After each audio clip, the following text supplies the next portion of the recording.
Hello friends, आज के इस वीडियो में हम 11th अकाउंट के चैप्टर नंबर 5 हिसाबी समीकरण के स्वाध्याय का क्वेश्चन नंबर 2 के 10 से पहले इससे पहले के वीडियो में करा दिए 11वें से स्टार्ट करेंगे। 11वां है ₹4000 वेतन के चुकाए। वेतन के चुकाए, सबसे पहले तो हमें इसकी रोजनामचा लिखनी है। रोजनामचा क्या होगी? वेतन के चेक से चुकाए तो बैंक शेष घटेगी। रोजनामचा लिखेंगे वेतन खाता उधार बैंक खाते से ₹4000। अब A = C+L पर इसकी एंट्री देंगे। सबसे पहले तो वेतन क्या है? हमारा खर्च है। खर्च की असर होती है पूंजी पर। क्या असर होती है? खर्च से पूंजी घटती है, तो 4000 से पूंजी घट रही है। नेक्स्ट है बैंक की असर होती है संपत्ति पर। क्या असर हो रही है? घट रही है। क्यों? क्योंकि जमा हो रहा है। तो 4000 से संपत्ति घटी और दूसरी तरफ 4000 से पूंजी घटी। एरो पार के लिखना है। 4000 से एक तरफ 4000 से संपत्ति घटेगी, दूसरी तरफ 4000 से पूंजी घटेगी।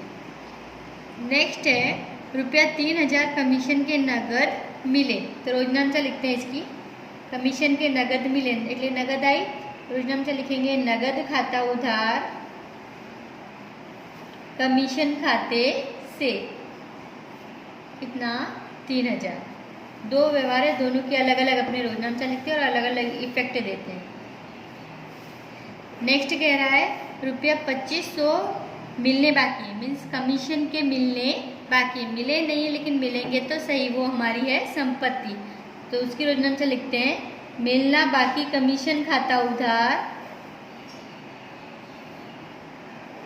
कमीशन खाते से ₹2500। चुकाया नहीं है लेकिन चुकाना तो पड़ेगा, उसकी वो है हमारा दायित्व। मिला नहीं है लेकिन मिलेगा तो सही, वो हमारी आवक में संपत्ति है।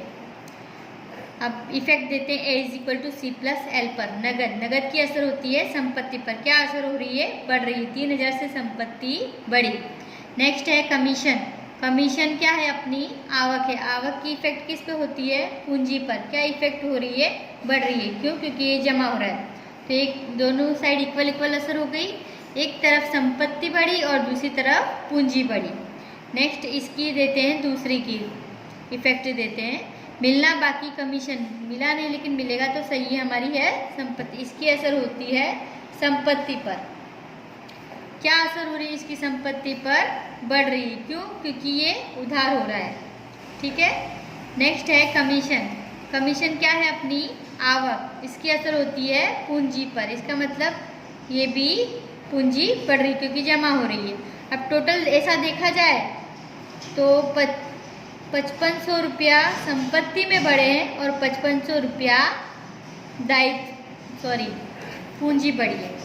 एक से एरो पार के लिखेंगे 5500 रुपया से संपत्ति बढ़ी और 5500 से दूसरी तरफ पूंजी बढ़ी। नेक्स्ट है ₹4000 भाड़ा चुकाया એટલે नगद गई। रोजनामचा लिखेंगे भाड़ा खाता उधार चुकाना बाकी भाड़ा खाते से। कितना? 4000 रुपये। नेक्स्ट है दूसरा 1500 रुपया चुकाने बाकी, तो उसकी भी रोजनामचा लिखते हैं अलग से। चुकाए नहीं है लेकिन चुकाने तो पड़ेंगे, वो हमारा है दायित्व की हमेशा जमा बाकी होती। तो इसकी रोजनामचा होगी भाड़ा खाता उधार चुकाना बाकी भाड़े खाते से।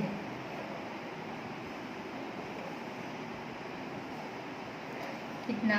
1500 रुपया। चुकाना बाकी भाड़ा ये हमारा क्या है? दायित्व। इसकी असर किस पे होती है? दायित्व। अब A = C+L पर असर देते हैं। भाड़ा क्या है? अपना चुकाया, इसलिए हमारा क्या है? खर्च है। खर्च की असर किस पे होती है? पूंजी पर। क्या असर हो रही है? घट रहा है। 4000 से पूंजी घट रही है। नेक्स्ट है चुकाना बाकी भाड़ा। यहाँ रोजनामचा होगी भाड़ा खाता उधार नगद खाते से। भाड़ा चुकाए तो नगद गई, तो भाड़ा खाता उधार नगद खाते से। तो इसकी भाड़े की असर अपने ने दे दी पूंजी पर। अब नगद, नगद की असर कहाँ होगी, कहाँ होती है, संपत्ति पर। क्या असर हो रही है, घट रहा है। क्यों घट रही है संपत्ति, क्योंकि ये जमा हो रही है। नेक्स्ट है भाड़ा। भाड़ा अपना खर्च है, खर्च की असर वापस किस पे होगी, पूंजी पर। क्या असर हो रही है, घट रही, क्योंकि पूंजी हमेशा जमा होती है, यहाँ उधार हो रहा है, भाड़ा उधार हो रहा है, मीन्स घट रहा है। नेक्स्ट है चुकाना बाकी भाड़ा। चुकाना बाकी भाड़ा अपना दायित्व है, इसकी असर किस पे होती है, दायित्व पर। तो क्या असर हो रही है, दायित्व हमेशा होता है जमा। अब यहाँ वापस जमा हो रहा है, इसका मतलब दायित्व क्या हो रहा है, बढ़ रहा है। इस साइड कोई असर हुई नहीं है, तो यहाँ -1500 उधार, -1500 है, यहाँ +1500, तो दोनों कैंसिल होंगे, इसका मतलब 0 असर होगी दोनों साइड। पहले व्यवहार में क्या असर हुई थी, एक तरफ संपत्ति घट रही थी, दूसरी तरफ पूंजी घट रही थी। दूसरे व्यवहार में क्या हो रहा है, एक तरफ पूंजी घट रही है और दूसरी तरफ दायित्व बढ़ रहा है, इसलिए इक्वल असर हो गई। नेक्स्ट है ₹2000 का माल धर्मदा में दिया। धर्मदा में माल दिया तो खरीद खाते को जमा करते। रोजनाम से क्या लिखेंगे, धर्मदा खर्च खाता उधार खरीद खाते से। किसी भी प्रकार से माल जाए तो खरीद खाते को क्या करते हैं, जमा करते हैं। कितना, 2000 रुपया। A = C+L पर हम उसकी असर देते हैं। धर्मदा क्या है, हमारा खर्च है, खर्च की असर होती है पूंजी पर। क्या असर हो रही है, घट रहा है, 2000 से पूंजी घट रही है। क्यों घट रही है, क्योंकि ये हमेशा पूंजी जमा होती है, यहाँ उधार हो रहा है, इसलिए क्या हो रही है, घट रही है। नेक्स्ट है खरीद खाता। खरीदी की असर होती है संपत्ति पर, माल का खाता है इसलिए असर होती है संपत्ति पर। क्या असर हो रही है, घट रही है। क्यों, क्योंकि संपत्ति हमेशा उधार होती है, यहाँ खरीद खाते को जमा किया इसलिए का मतलब संपत्ति घट रही है। एरो पाड़ के लिखेंगे, एक तरफ संपत्ति घटी और दूसरी तरफ पूंजी घटी। नेक्स्ट है ₹15,000 का फर्नीचर प्रेक्षा फर्नीचर मार्ट में से खरीदा। उधार व्यवहार है, एक खाता व्यक्ति के नाम का खड़ा होगा, जो कौन है, प्रेक्षा फर्नीचर मार्ट। खरीद रहे એટલે संपत्ति आ रही है, रोजनाम से लिखेंगे फर्नीचर खाता उधार प्रेक्षा फर्नीचर मार्ट खाते से। कितना, 15,000। A = C+L पर इसकी एंट्री देते हैं, असर देते हैं। फर्नीचर क्या है, हमारी संपत्ति, किस पर असर होगी, ए पर। क्या असर हो रही है, 15,000 से संपत्ति बढ़ रही है। प्रेक्षा फर्नीचर मार्ट, व्यक्ति का नाम दिया तो डिसाइड करना है ये कौन है, तो ये कौन है, लेनदार है। क्यों लेनदार है, क्योंकि उधार फर्नीचर की खरीदी की है। यदि उधार फर्नीचर की बिक्री की होती तो नाम होता वो लेनदार कहलाता। अब प्रेक्षा फर्नीचर मार्ट हमारा लेनदार है, लेनदार की असर होती है दायित्व पर। क्या असर हो रही है, दायित्व हमेशा जमा होता है, ये वापस जमा हो रहा है, इसका मतलब क्या हो रहा है, बढ़ रहा है। इसका मतलब एक तरफ दोनों एक साइड इक्वल असर हुई 15,000 से। एक तरफ संपत्ति बढ़ी और दूसरी तरफ दायित्व बढ़ा 15,000 से। नेक्स्ट है लड़की, ₹6,000 लड़की की कॉलेज की फीस भरी। लड़की अपनी पर्सनल प्रॉपर्टी, ये मीन्स आहरण। तो रोजनाम से क्या लिखेंगे, फीस भरी मतलब नगद गई, रोजनाम से लिखेंगे आहरण खाता उधार नगद खाते से। कितना, 6,000 रुपया। A = C+L पर उसकी एंट्री देते हैं। आहरण क्या है, हमारा खर्च है, असर किस पर करता है, पूंजी पर। क्या असर कर रहा है, घटेगी, 6,000 से पूंजी घटी।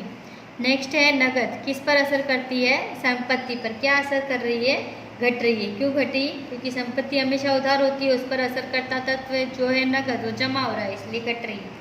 दोनों साइड इक्वल असर हो गई, 6,000 से संपत्ति घटी और 6,000 से पूंजी घटी। नेक्स्ट है ₹500 बैंक ने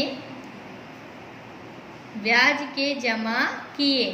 दो अलग अलग व्यवहार दिए, दोनों के अलग अलग रोजनामचा करते हैं और अलग अलग एंट्री देते हैं। रुपया 500 बैंक ने ब्याज के जमा किए, बैंक ने ब्याज के जमा किए तो अपने अकाउंट में बैलेंस बड़ा होगा। तो रोजनामचा लिखेंगे बैंक खाता उधार